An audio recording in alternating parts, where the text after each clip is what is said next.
Bom, então, boa tarde, boa noite, pessoal. Sejam então todos bem-vindos à nossa sexta aula de análise fundamentalista. A gente então finalizou com a apresentação dos trabalhos de vocês semana passada, a parte qualitativa, que a gente analisou, né, o setor da empresa, os modelos de negócio e gestão dela.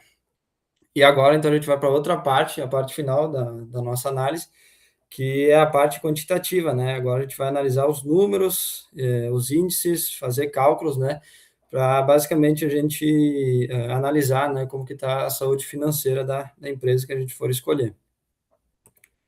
Bom, então, o que que são os demonstrativos financeiros? Basicamente, são métricas numéricas, onde que a gente vai encontrar como que está a saúde financeira da empresa, se ela está tendo lucro, prejuízo, se ela tem muitas dívidas. Então, basicamente é isso, são cálculos que a gente vai fazer, ou números que a gente vai encontrar, e aí vamos ver como que está a situação dessa companhia. Basicamente, a gente usa três tipos de análise, a demonstração do resultado do exercício, o balanço patrimonial e a demonstração do fluxo de caixa. Onde que a gente pode encontrar essas informações? A gente pode encontrar tanto no relatório, na relação do investidor, que é aquilo que eu apresentei para vocês, né, na parte qualitativa, que é só a gente digitar o nome da empresa e o mais o RI. Ele é um documento bem completo, né, porque é um documento que ele é dedicado justamente para nós, para os investidores, né, aqueles que vão investir na empresa, então ele vai ter todos os detalhes bem especificados. Ou a gente tem um outro site que eu considero bem bom também, que é o Fundamentos, que ele vai dar uma tabela em Excel com todos os dados. Geralmente, então, essas informações a gente consegue obter trimestralmente, então são 4 vezes por ano, a cada 3 meses, aí a gente vai ter todos esses dados aqui para a gente analisar depois. E aí o primeiro que a gente tem é o balanço patrimonial. O balanço patrimonial, ele vai dar o resultado contábil da empresa e uma data específica que a gente for analisar ela. Depois eu vou mostrar um exemplo para vocês entenderem melhor. Mas basicamente ele funciona com essa estrutura. A gente vai ter o ativo total, o passivo total e o patrimônio líquido. O ativo total, basicamente, é os bens e direitos que aquela empresa tem direito a receber. A gente vai ter subdivisões nesse ativo total. Nós vamos ter o ativo circulante, que é que ela tem direito a curto prazo, então em menos de 12 meses, e o não circulante, que é aquele que é a longo prazo, né, mais de 12 meses. Aí é que a gente pode usar conceitos como caixa da empresa, aplicações financeiras, contas a receber, estoques, até mesmo ativos imobilizados. Do outro lado da moeda, a gente tem a parte dos passivos. O passivo é as obrigações financeiras, geralmente as dívidas que essa empresa tem que pagar.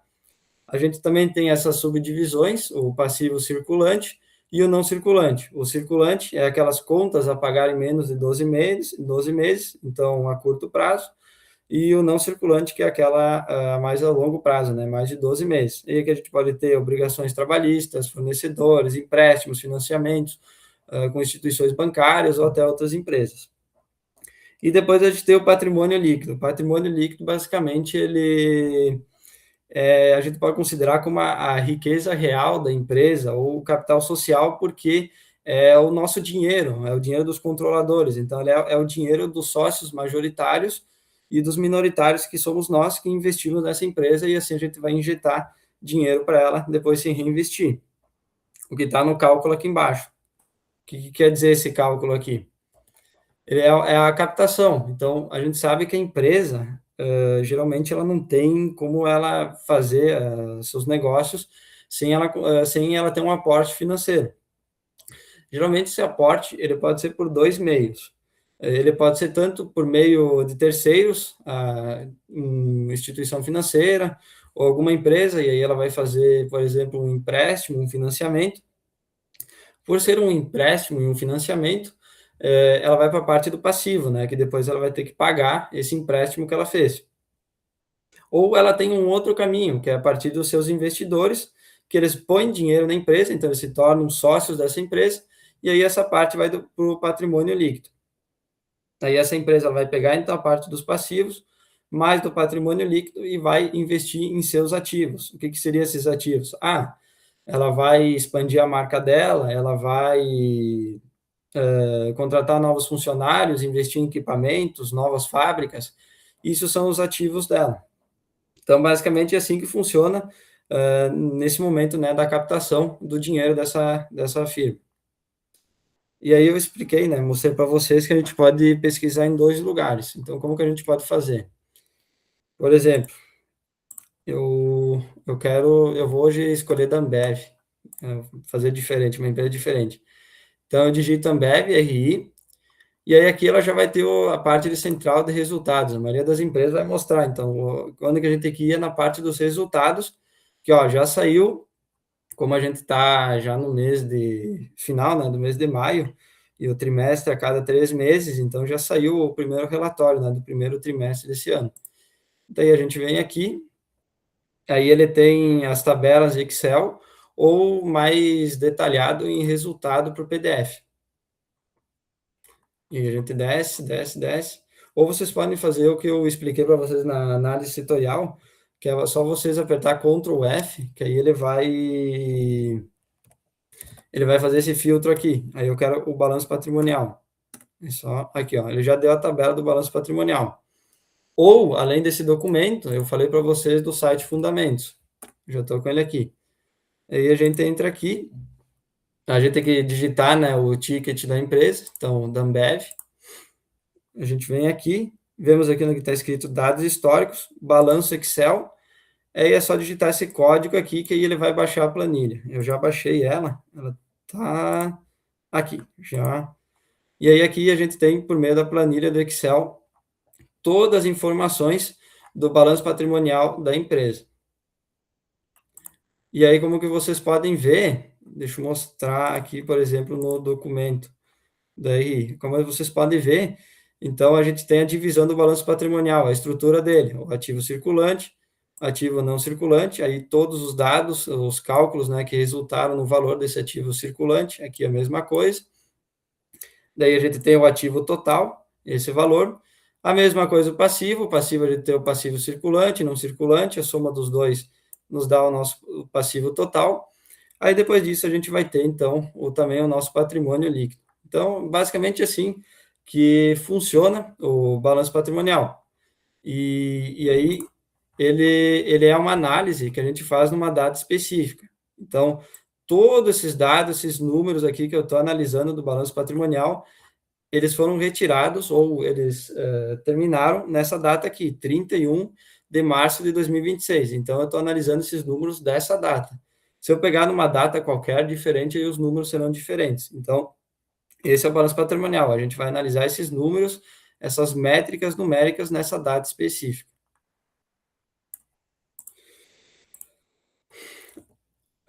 E aí a gente tem os índices.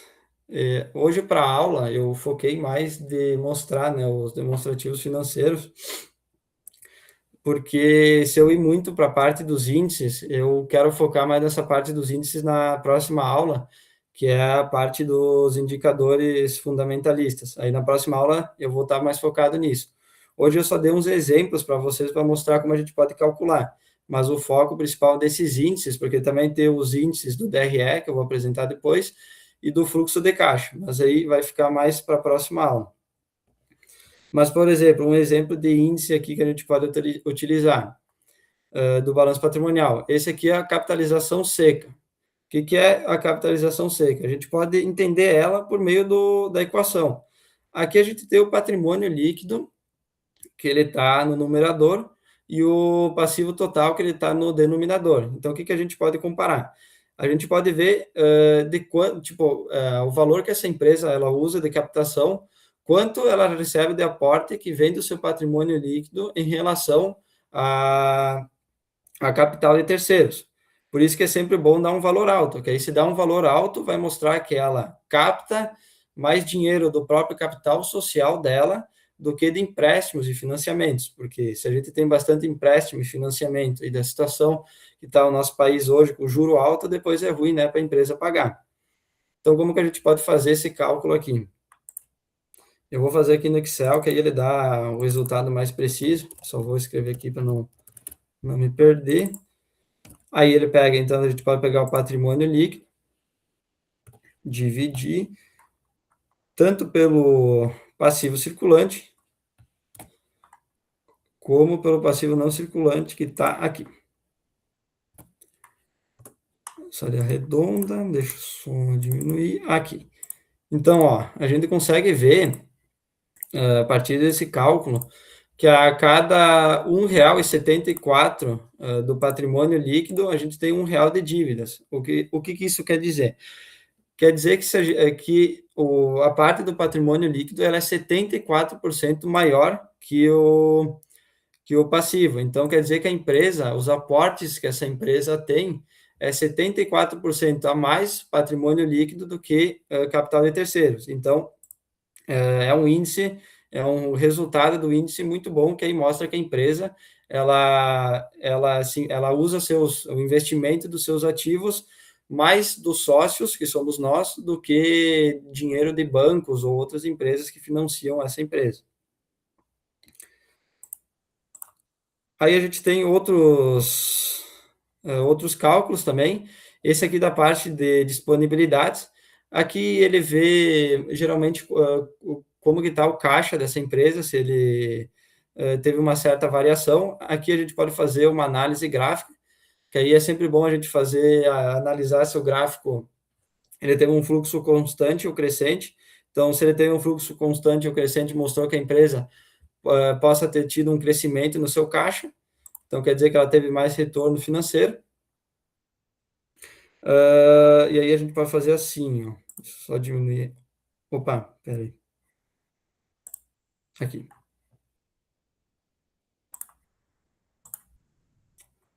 E peraí que eu fiz. Calma aí. Fiz pouquinho aqui. Deixa eu só arrumar de novo. Aqui.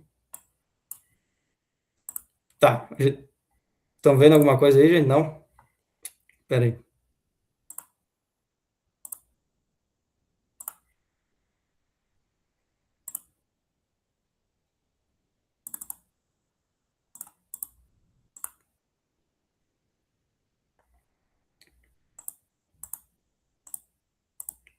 Tá, beleza. Desculpa aí. Tá, e aí a gente tem também a parte de captação de curto prazo, que geralmente é o cálculo que a gente vai analisar qual que é se essa empresa, as dívidas que essa empresa tem, geralmente se ela vai ter uma dívida as dívidas que ela tem, se ela tem dívidas de curto prazo ou a longo prazo. Geralmente esse tipo de cálculo é bom a gente ver a empresa que tem dívidas mais de longo prazo, porque se ela tem muitas dívidas de curto prazo, como a gente sabe, até na própria faculdade, se a gente deixa muita coisa em cima da hora, a gente acaba não fazendo algo muito bem feito, né? Então, que nem a parte da empresa, se ela tem muitas dívidas a curto prazo, ela não acaba tendo uma grande organização, e aí ela acaba até tirando parte de seus investimentos, parte do seu caixa, que ela podia usar em outros investimentos, ou ela acaba sofrendo uma grande pressão, né, desse pessoal, dessas instituições que ela está devendo. Então, essa aqui é outra forma de cálculo que a gente pode fazer, geralmente para ver, né, se ela vai possuir mais, então, dívidas a curto ou a longo prazo. Só vou, então, apresentar aqui para vocês para mostrar como a gente pode fazer. Espera aí.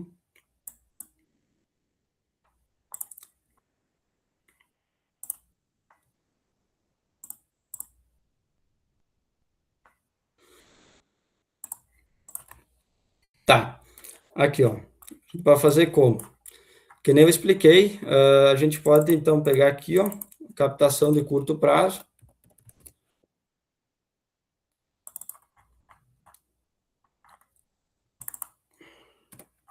Aí a gente vai, então, fazer a relação do passivo circulante, dividido pelo circulante mais o não circulante. Então, aqui e aqui. Ele é redondo, então vamos diminuir aqui. Ó, esse aqui é um dado que a gente tem que ficar de olho. O que ele quer dizer para nós? Como eu fiz a relação, então, do numerador, né, ser o passivo circulante, Eu quero saber, então, em relação às dívidas que essa empresa tem, se ela tem mais na parte de curto prazo ou a longo prazo. E aí tem que ser um número bem baixo, porque eu estou analisando a partir do passivo circulante, que é aquele a curto prazo. E deu um valor bem alto. Então, o que, que isso quer dizer?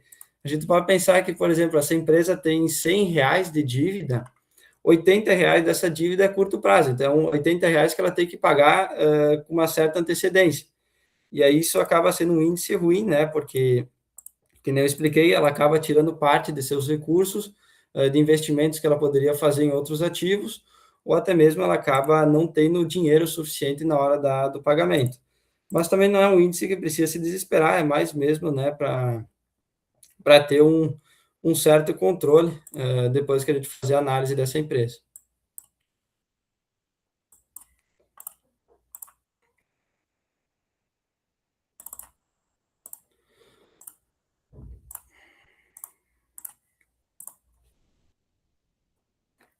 Alguma dúvida, pessoal? Tudo certo? Nada? Só tomar uma água aí.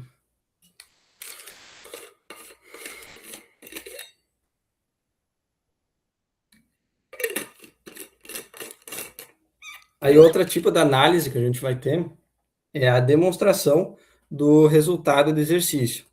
Esse aqui, o conceito dele, ele é bem parecido com a parte do balanço patrimonial, só a principal diferença dele é na estrutura da análise que a gente for fazer e também porque o balanço patrimonial a gente analisa numa data específica, já o DRE, demonstração do resultado de exercício, a gente vai analisar num intervalo de tempo. Então, a gente pode fazer análise, por exemplo, de 1 ano, 2 anos, 3 meses, 4 meses.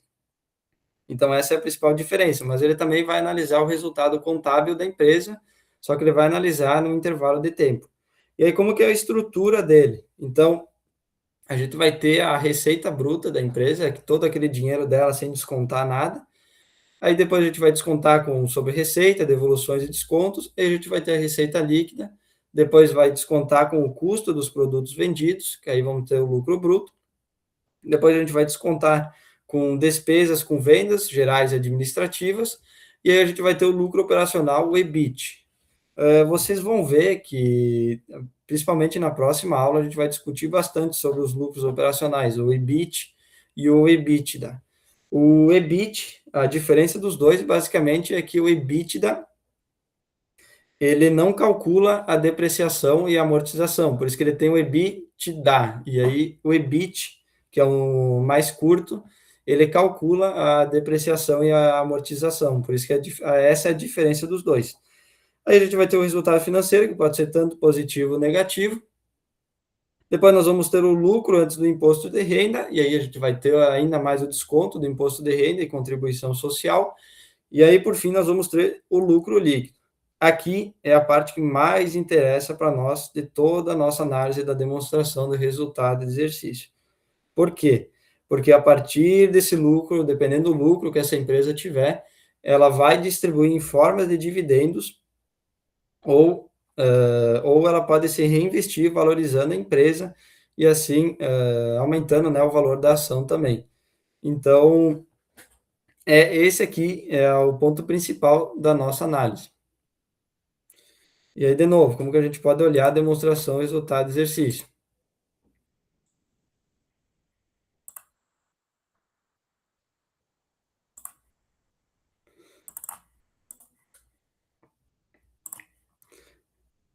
A gente vem aqui, aí ele vai estar, eles estão os três estão interligados, né? O balanço patrimonial, depois sempre vem a demonstração de resultado, exercício e depois o fluxo de caixa. Daí, que nem expliquei para vocês, ele segue todos a mesma estrutura. Então, a gente tem inicialmente a receita líquida, e aí, quando está entre parênteses, assim, geralmente é quando o número está negativo. Então, a gente vai ter, de acordo com a estrutura, o custo dos produtos vendidos, vão descontar, aí a gente vai ter o lucro bruto, aí vamos ter as despesas administrativas, o desconto disso aqui, vamos ter o lucro operacional ajustado, EBIT, depois vai descontando, descontando, e também chega o lucro antes do imposto de renda, e aí vai ter o desconto do imposto de renda, e aí a gente vai ter o lucro final, o valor que a gente quer encontrar. É até legal que também, sobre o lucro, eles até mostram como que depois eles vão fazer em relação às ações. Mas, na demonstração do resultado do exercício, o que nos interessa é saber o lucro dessa empresa, e aí a gente pode até comparar como aqui ela tem nas duas colunas, né? Na primeira coluna, ela tem o primeiro trimestre de 2025 e na segunda desse ano aqui. A gente até pode comparar para ver como que foi o lucro da empresa, se ela aumentou ou não. Mas esse é o principal detalhe importante que a gente for analisar da demonstração do resultado do exercício, é ver o lucro final dela, que daí ele vai posteriormente, né, na parte dos dividendos e também na valorização da empresa.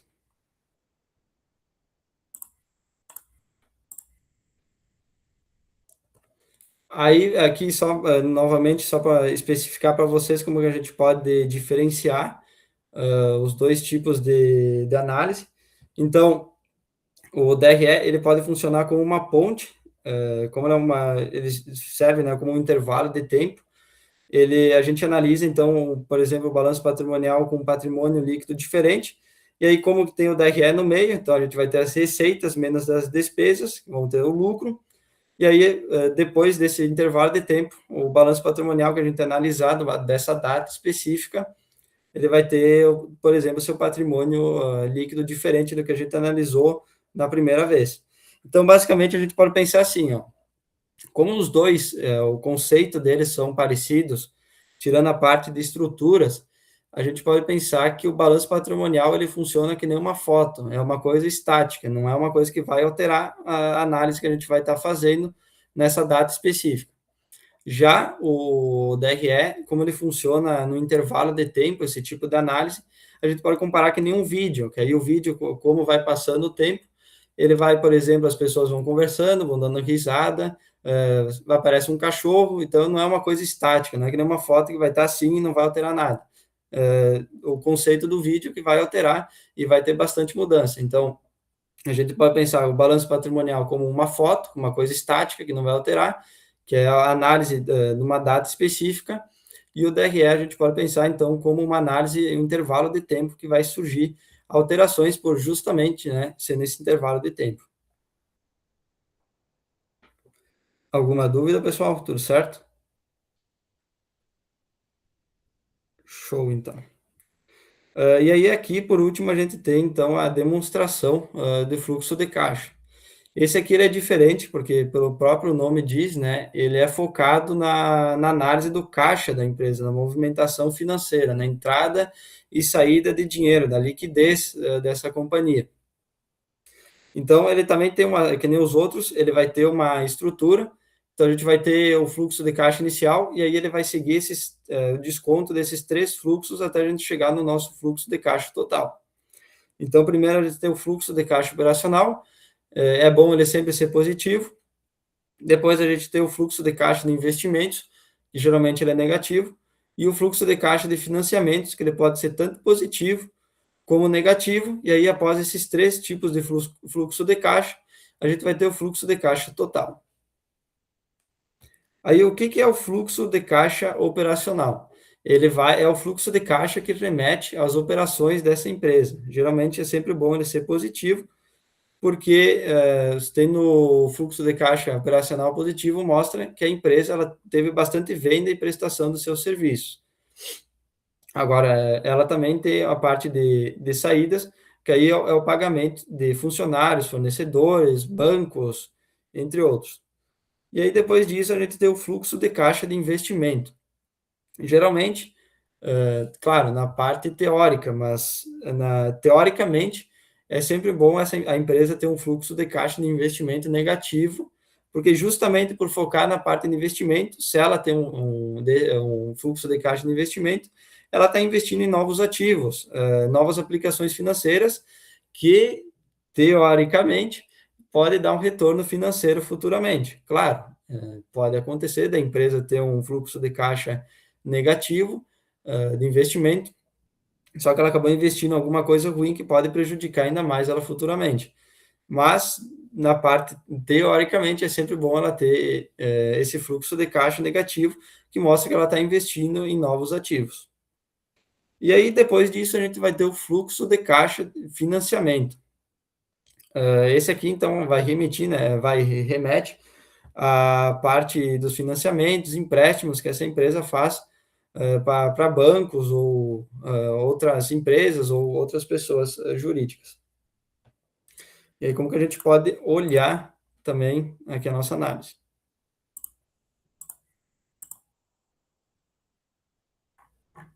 Ai, ficou em tela preta por quê? Agora foi. Aí aqui, mesma coisa, ele vai estar logo depois do DRE, e aí a gente vai ter todas essas informações iniciais aqui.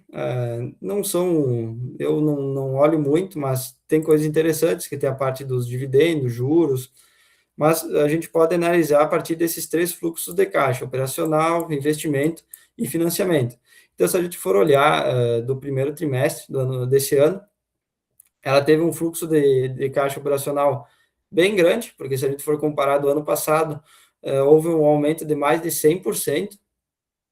Então, isso mostra que a empresa ela vendeu bastante, ela fez bastante prestação de serviço.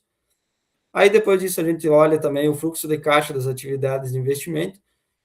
Então, a gente vê que está no negativo, bem alto, também, de novo, mais de 100%, comparado do primeiro trimestre do ano passado. Então, mostra que a empresa fez bastante investimentos. Até aqui embaixo mostra, né, que tipos de investimento que ela possa ter feito. E depois, por último, a gente vai ter a parte dos financiamentos. Olha, bastante diferença, porque decaiu bastante comparado com o trimestre passado. E aí, depois, no final, a gente vai ter o caixa final dessa empresa. Por que é importante a gente olhar, né, esse fluxo de caixa da empresa? É sempre bom a gente ver se a empresa tem caixa, porque, sei lá, pode acontecer alguma zebra no mundo, ou ela pode sofrer alguma sanção, alguma coisa pode acontecer, e é sempre bom ela ter dinheiro disponível se ela tiver que fazer alguma operação a curto prazo.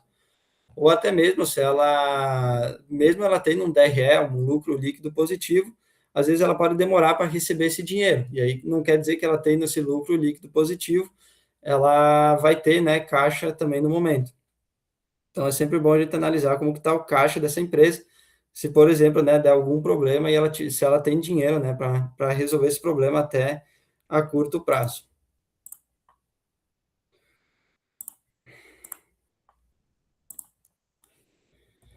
Mas é isso. Então, aí hoje então a gente começou, né, a parte quantitativa. A gente viu então o balanço patrimonial, resultado contábil de uma empresa que a gente vai analisar dessa data específica. Ele segue um tipo de estrutura. Depois a gente vai ter o DRE, parecido com o balanço patrimonial, que aí ele vai, basicamente, a gente vai analisar o lucro líquido dessa empresa em um intervalo de tempo. E por último, a gente analisa o fluxo de caixa da empresa, né? Como que a empresa está em relação ao seu caixa.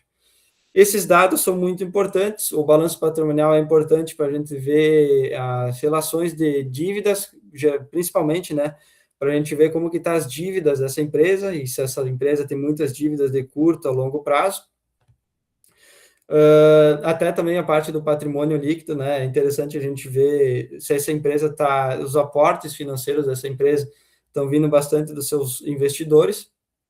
Depois a gente tem a demonstração do resultado do exercício, que eu vou frisar novamente. É importante a gente ver a parte do lucro líquido, porque ele está 100% envolvido no nosso recebimento de dividendos ou na valorização da nossa ação, e depois do fluxo de caixa, que sempre é bom a empresa ter um fluxo de caixa se der algum problema mundial no país ou até mesmo dentro dessa empresa. E aí, se eu fosse mais a fundo, eu ia para a parte dos índices, até me embananei na hora do Excel aí para fazer os cálculos, mas se a gente for mais a fundo, vai ter os índices, né? Tem bastante índice de cada análise, só que aí eu vou focar mais, aí vai ser mais na próxima aula, né? Que a gente vai ver os principais indicadores fundamentalistas. Aí a gente vai ter indicador de valuation, eficiência, endividamento, rentabilidade, vai ter vários indicadores que aí a gente vai focar mais na próxima aula. E aí, até a última aula, eu pretendo depois fazer uma aula expositiva para mostrar para vocês como que a gente pode fazer uma ponte, né, da análise fundamentalista até a parte de valuation, que aí seria a última cadeira da liga. Mas então tá, gente. Alguém ficou com alguma dúvida aí? Nada? Se tiver aí, pode falar. Mas seria isso então. Acho que tá tudo tranquilo. Seria tudo por hoje, beleza?